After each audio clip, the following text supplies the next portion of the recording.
Yo, what up? It's Rafael, NBA Big Board. I got a special guest. I got Iverson Molinar. Thank you for coming on, Yes, man. sir. Yes, sir. How you I doing, man? appreciate it. It's a All pleasure. right, so you have one of the more interesting backgrounds out of everybody in this draft class. You're Yeah. from Panama. hmm When I think of Panama, I think of baseball. Yeah. How did you end up playing basketball and getting to the States? Man, first of all, I tried every sport, Hmm. because basketball's not really big in Panama. So, Right. I tried baseball. I played tennis too. I played soccer and then I played basketball, of course, since I was 5. So I basically just stuck with soccer and basketball throughout like my whole year. And then probably when I was 12, I decided to just like, leave soccer and then just stay with basketball and take it more serious.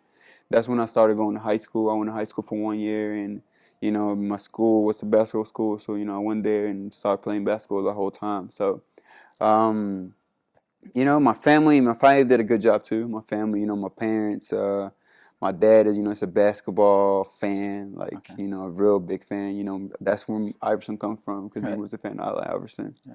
And he always did a great job. Was just taking me to like courts and working me out and taking me from here and there. And then I just grew up loving basketball. So yeah, your path is not the traditional path. Uh, So if Panama is not like a basketball country, how mm-hmm, did you like develop the skills? Because I've spent some time overseas, and I mm-hmm, know like if basketball is not the main sport in the country, it's yeah, difficult to find yeah, competitive yeah. games.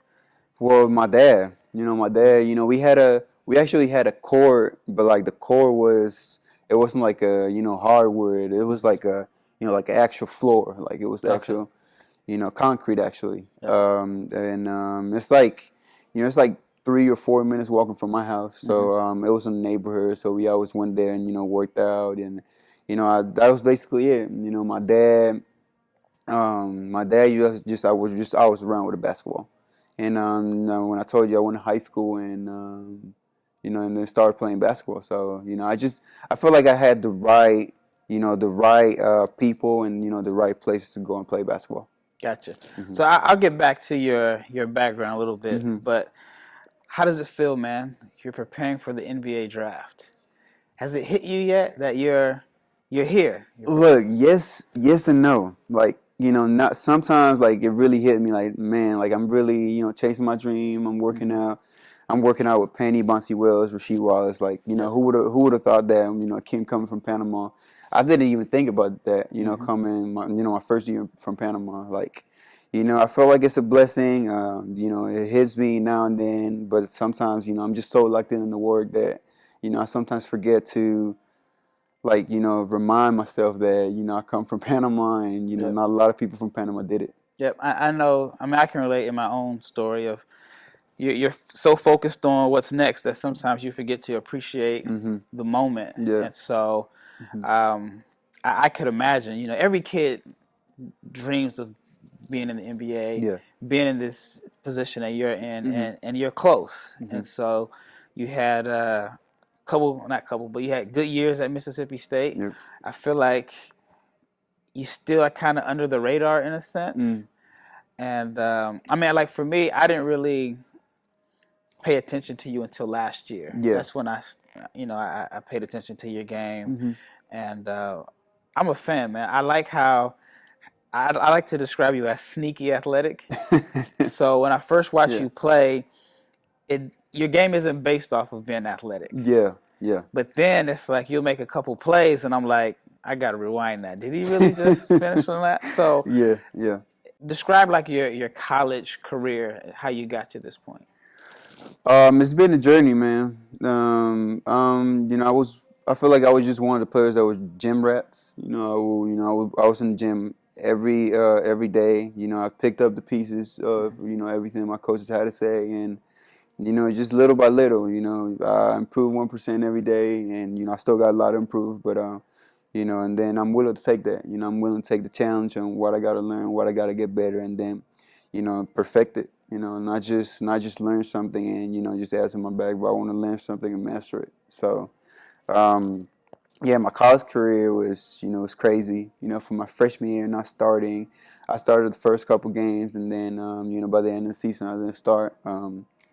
that definitely took a hit from me because I was young. I came from high school, and I was like every high school star is used to having the ball in their hands and just doing the play, scoring. So my first year, I just learned that every position matters. Mm-hmm. It doesn't matter if you're a role player. You just got to get in, do your job, and then you just get out, and then let the others do the thing. So that was my first year, and then my second year, I had the ball a little bit on my hands, a little more. I was sharing the ball with DJ Stewart and me, and we felt like we did a pretty good job my second year. I did a pretty good job, shooting the ball, scoring. I improved. I think from my freshman year to my sophomore year, I think I improved like I think it's like one of the biggest jumps in the SEC for like Yeah. like 10 years. I think like I jumped from 5.4 to like 16.8. Yep. So and then on that my third year, my junior year, I had really increased my assist to turnover ratio. I feel like from averaging like 1.8 my sophomore year to like 3.4. So, and then my turnovers was like the lowest in my high school career. Like if you sum up my first year and my second year, like my third year was like less than that. So it's pretty good. Like one of the knocks was Mm-hmm. that people wanted to see you play a point guard role Yeah. and improve your assist to turnover ratio. Mm-hmm. You did that. Mm-hmm. But then the 3-point percentage went down. Mm-hmm. And so if you just look at the numbers on paper, it looks Yeah. like you went down significantly. Yeah. But with context, there's a difference why it went down. Mm-hmm. In my opinion, and correct me if I'm wrong, playing without DJ means you had to take more tougher shots from three, tougher off the dribble, the late shot clocks attempts. Is that a correct assumption? Yeah, it is. I mean, at the end of the day, like I was taking shots that like the scouting report was on me. To be honest, like I respect my teammates, but like the scouting report was on me, and it was just tough. Like coming off screens, knowing the big, basically like a double team, and late in the shot clock, just taking tough shot like a fadeaway three, and it was just much harder shots than my sophomore year. My sophomore year was a little more spot up shooting. Yep. Then just kind of like just relax in the corner and they just lift and then they will hit me and I will shoot. And like I said, my sophomore year, my freshman into my sophomore year, like people didn't expect I would do what I did my sophomore year. Like if I would shoot, if I would score, like they didn't know the scouting report for real. But my junior year, they did a good job on that, and you're the top on the scouting report. Yeah, exactly. Like I was number one, so I was taking tough shots. Yeah, and I think that the role that you played your sophomore year would be more similar to the role you'll play on an NBA team. You won't be the guy that's taking the end of the shot clock. Yeah. Bombs, I like to call them. Probably not the best term in the world that we live in right now. Yeah. So I definitely feel like you're a much better shooter than the numbers indicated this year. So right now, what are you working on preparing for this next opportunity? I'm just sharpening my skills. Keep keeping my ball handling a little bit more tight. Even making better decisions coming off ball screens. I'm even studying more than that because I feel like you can always improve on something. I'm definitely working on my range. Because from college 3-point line to the NBA 3-point line, it's a big adjustment. So. I'm working on my range. I'm working coming off ball screens and shooting, and I feel like I'm working on more on game situation stuff, like just taking tougher shots, so the easy shots can be as easy as they can be, and that's basically it, man. So I watched you work out with Penny yesterday, and Penny had you guys taking some tough shots. Yeah. And I saw that. Every time, like you took a long two, they're on you. Long two. And I don't think the average person realizes how much of an adjustment it is from the college 3-point line to the NBA three-point line, and guys are expected to like master it in a sense. Yeah. In a summer, because when you go to workouts, you're gonna shoot NBA threes. So that was very interesting to me because again, it was some tough shots. Yeah. So how does it feel to work with Penny? Like, what is the one thing that you feel like you've learned or gained from working with Penny? No, he told me, the speed and the, mind games in the actual court. He told me that, the speed is something he had to get used to, getting a little bit more strong from the college level to the NBA level. So, I'm trying to just read on, certain stuff they tell me in the court, like, changing speeds, getting lower to attack, the big player's hip, and it's just a blessing, man. It's just a blessing. I'm really thankful that I'm, getting taught by one of the best players in the NBA, or that was one of the best players in the NBA, and if not, the best player in Memphis. So, I'm just thankful. Just learn something from everything from all of them, just soaking it in. Yeah, I think Penny has a very unique perspective because obviously he was a star in college, was a star in the NBA, but now he's coming back as a college coach. So he sees the game from the player to the coach, and just listening to him, I feel like I learned something. As far as like changing speeds, I think that's one of the things that you do well, and that's what I mentioned. Like you're kind of sneaky athletic because it's not, like there's some guys their game is just purely based off blow by speed. And I always feel like you're under controls because you do change speeds. Is there a player in the NBA that you feel like your game is similar to? I have one in mind. I'm gonna hear yours. You got one in first. mind? Who is it? I hear yours first. Nah. Who is it? You gotta tell me who is it? CJ. CJ McCollum. CJ McCollum. Yeah, he changes speeds. He changes speeds. He's got the mid-range pull-up. Yeah. Some people see him as a combo more than a point, but he's proved in New Orleans when he had the opportunity to play point that he can play point. Okay. He's a bucket, and I think that the way that he plays, he should be able to play at that level for a long time because it is not based off of, it's more so based off of craft and creativity than just pure athleticism. And so that was, I see some similarities there. Okay. Well, for me, I got three players in mind. So I got DeJounte Murray. Okay. DeJounte Murray. That means you got to average like 28 and 8. Hey man, he's tough. But like people don't notice, but like at the pace he plays in a really good pace. He plays his own time, own pace, and he doesn't let anybody speed him up. And that's one of the things I had to really work on. And I feel like my game is like that. I don't let a lot of people speed me up. I play on my own pace. I would say Reggie Jackson. Reggie Jackson. Crafty guard, can shoot the ball, can blow by people, and he can change speeds too. Like I feel like he can go slow to fast, fast to slow. Hesitate and go. And then attacking the big is really Ronald's a strength. So, and I feel like that's one of my strengths too. And I'm out of my game after Damian Lillard. I'm a big Blazers fan. Yeah, so I like how I watch a lot of film of Damian Lillard. I try to watch everything he does. With a lot of film on him. Once he come off the screen, just reading, attacking, pulling up, just blowing by the bigs, making decisions for others, and I feel like I really want to continue my game after him. So you really consider yourself a point, not a combo. I can switch it up, man. I would say a combo. I would switch it up, but I like creating for others. But if my time's to be a car, two, going back and forth, but more of a two and a one, like man, I would do it. Gotcha. It's I can switch it up. And it doesn't matter. I just want to win too.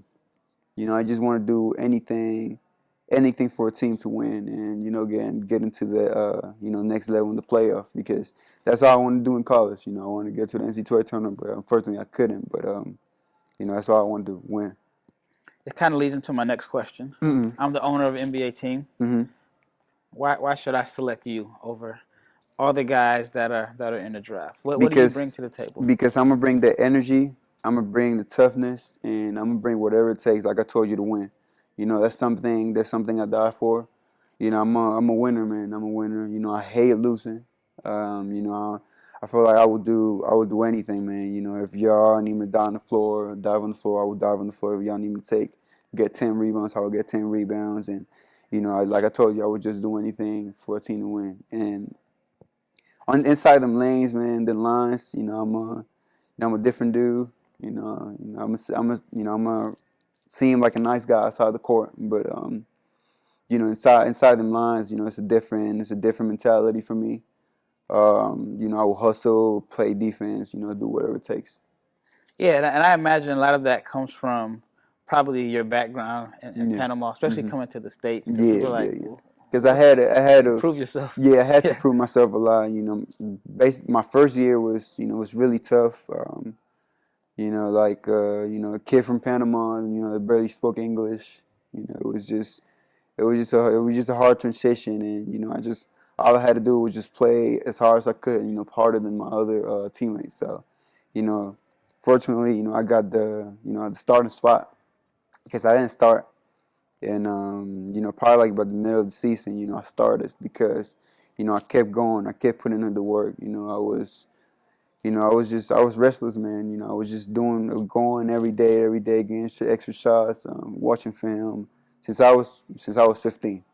So you really had to make up for a lot of time because your peers had a ball in their hands since they were 6 or 7. Exactly. Tell me about this transition from Panama to the U.S. I've lived overseas before, but so you know how it is. I know it, but I don't because I've never had to learn another language. Yeah, you know, it's you know, in the basketball world, no matter where you're playing at, people are speaking English. Yeah. So I've never had to fully immerse myself in a culture where I had to learn a new language. I can get by. So I understand it from one point, but not that point. Yeah. But then, like living in Europe, I understood that your story is not all that unique because, like, for example, Luka Doncic is from Slovenia, and he had to move to Real Madrid around the same age, and he said he had to learn Spanish, and then he also had to learn English. So you see a lot of players from different countries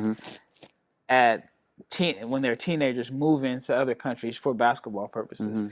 So tell me about that adjustment when you first got, because you went straight to California. What California, Oaks, Westlake Village. That's LA.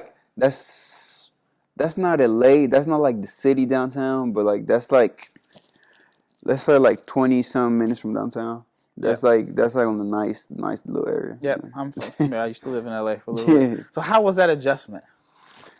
It was a big sacrifice, man. You know, a lot of people, I don't know if a lot of people don't know, but you know, Panama is not well, I wouldn't say there's no future in Panama. You know, the United States just provides a lot more opportunity to come out here, you know, make a living out of basketball.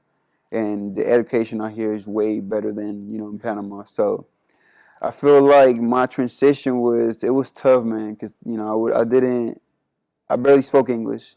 I always had to walk with a translator in my hand because I didn't know how to, you know, express myself as well as in Spanish. So, but the school, like, you know, did a good job of supporting me, you know, giving me tutor sessions, you know, helping me with my schoolwork. And, you know, like I told you, I feel like a lot of the stuff outside the court reflects what you are inside the court. Like if you're a relentless worker, like if you do your academics, if you focus on your academics and you try real hard to have good grades, it's gonna reflect in the court. That's what I feel like. So, you know, how you do anything is how you do everything. That's what I feel. The thing that really stands out to me is that your English is very good. You're very, very well spoken. And that's amazing to me, considering that it's not your first language. Yeah, appreciate it. And thank you. Yeah, like I've always wanted to learn another language. I just don't have it in me to take the time to learn it. And I spent this entire season in Europe, but I was going from different country to different country. But I didn't learn a thing. Yeah. I lived in Turkey for 10 months straight, and I can only say like 3 words. Damn. Wow. So I think as an American, we get kind of lazy because English is like the basically main language, of the number world. language. Yep. Yeah, Especially in sports. Yeah. Now, was the Spanish different? People say Spanish is not I feel like English is a harder language to learn. Yeah, it's definitely a harder language to learn. So for Spanish, I want to say with sports, like Spanish is not, it's not really a thing. Like you said, it's really English because everybody know how to speak English. So it's just, I feel like it's just certain countries that that really speak Spanish well, then I can understand them. Because I know there's like different versions of Spanish. There's like Spanglish. There's Spanish and Spain. Even when I lived in Spain, Spanish in Spain is really different from ours. People from we just got different dialects. Like it's like Americans talking to Canadians. Like we got different slangs. We had different ways to say a word. Yeah, and tone and reflection. Can really change how a person feels about the same thing that you said. I just from my experiences living in other countries, a person can come off very, very rude, but it's just their tone and inflection is totally different. So what's a typical day like for you since you've been preparing for the draft?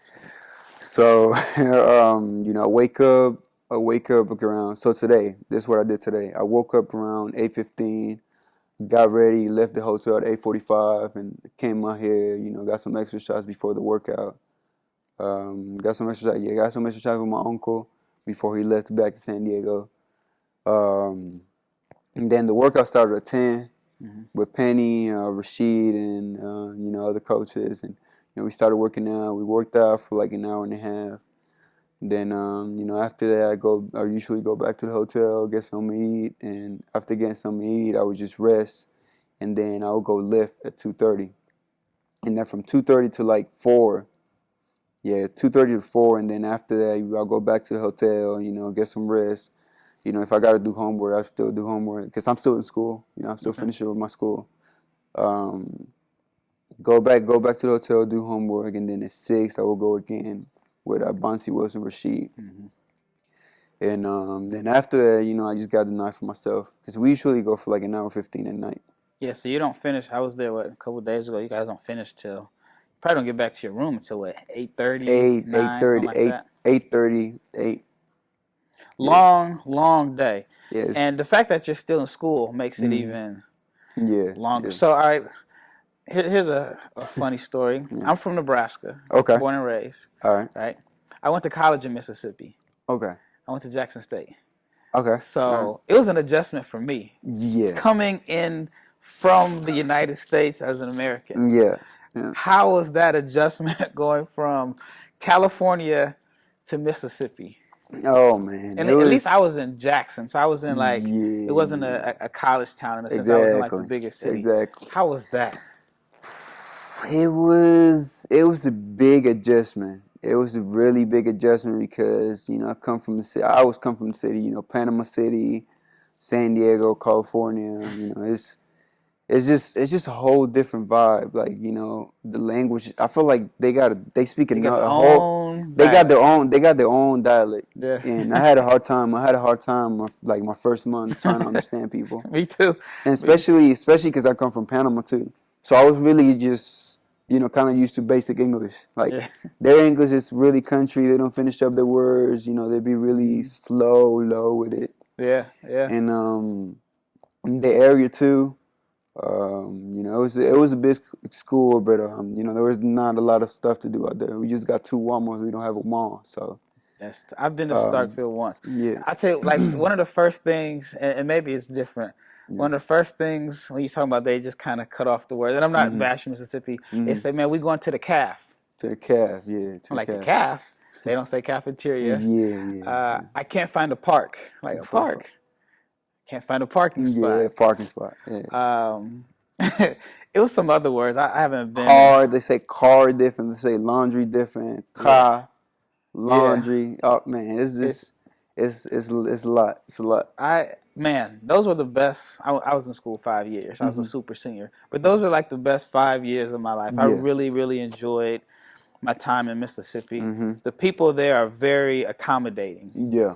You know, it's like there were times where it was a holiday, but it was too short of a holiday for me to go home. People always invited me to their house for holidays, and the so, hospitality is like really, yeah, really good. I mean, Southern hospitality. That's when I realized like it is 100% legit. So, what's your major in school? Business administration. Man, I'm still just kind of impressed by the fact that you're still going to school. You know, there are players, and it's not a knock on them. As soon as second semester hits, they're not going to class anymore. And as soon as that last that last college game ends, their mind is so focused on being a pro, they're done. Which on one hand, I've heard people say like, all right, now you're trying to be a pro. Now you are a pro. You need to work at it. But I feel that, I mean, I just think that it shows a lot about who you are, that you're trying to juggle both. Because it's a full day preparing for the draft. This is the biggest interview of your life. Yep.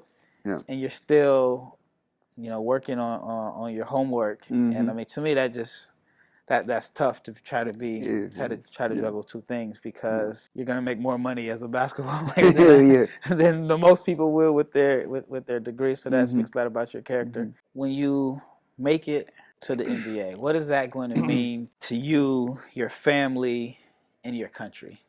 So, for my country, you know, I feel like that's really one of the biggest things that, you know, that we'll ever encounter, because I don't feel like I don't think there has been any hybrid Panamanian to being drafted in the NBA draft. Like hybrid, I mean like, you know, like born and raised, like not Pan Americans, or, you know, not that, you know, they were born in Panama but they were raised in the States. You know, we have people like that, but not like, you know, born and raised that people know that played in the national team when they were you know, young, or play like intercollegiate, you know, basketball in between the nation, or not the nation, but like, you know, the country. And I feel like it's gonna be really big for Panama. You know, people are gonna be happy, you know, seeing one of the Panamanians, you know, make it to the big leagues. And for my family, for me, it's gonna be a dream. You know, I always told my parents that I always want to play in the NBA. Like, you know, that always saw me watching videos since I was a kid, videos of, you know, LeBron James, Kyrie Irving when I was 12, 11.